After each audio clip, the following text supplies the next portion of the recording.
काजे जादव जी का विचार बा? हम रौरा हाथ में आवे नहीं खे जाने हम बारूद हैं बारूद, हमें छूने की कोशिश करोगे तो जल जाओगे।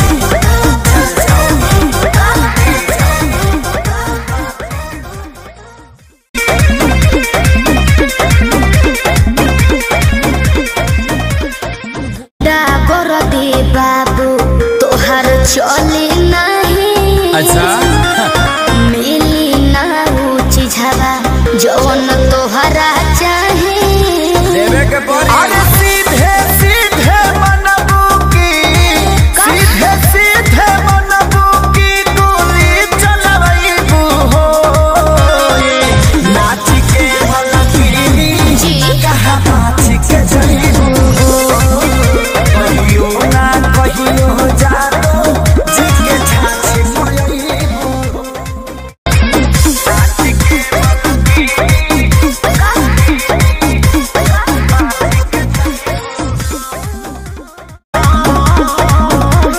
पक्को पक्को करो ना पिया कर, अच्छा सब झहर जाई तो हर कर।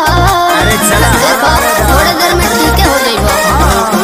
पक्को पक्को करो ना पिया कर, सब झहर जाई तो हर कर। जाने हल्का मिलाना यही रान के, अच्छा आज रात भना चाहे तो है बांध के। अयो दादा ढेर मत फेंको। सुना हाथ काथा पाथा ऐसन, हाथ काथा पाथा ऐसन कतही न पैबू हो, नाच के नलतीनी यस कहा नाच के जईबू हो, कहियो ना कहियो जानो जी के छाछ मोयईबू हो।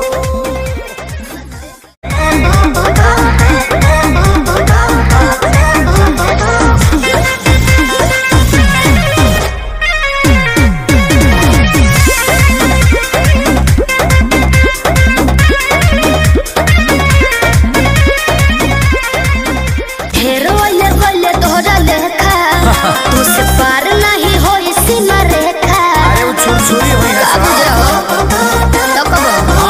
अरे ढेर वाले वाले तोहरा लेखा, तू से पार नहीं होई सीमा रेखा। तल के 2 रुपया के सामान हो, चाहे करे लुए तना गुमान हो, तो रही ना हमरो हिंग रही।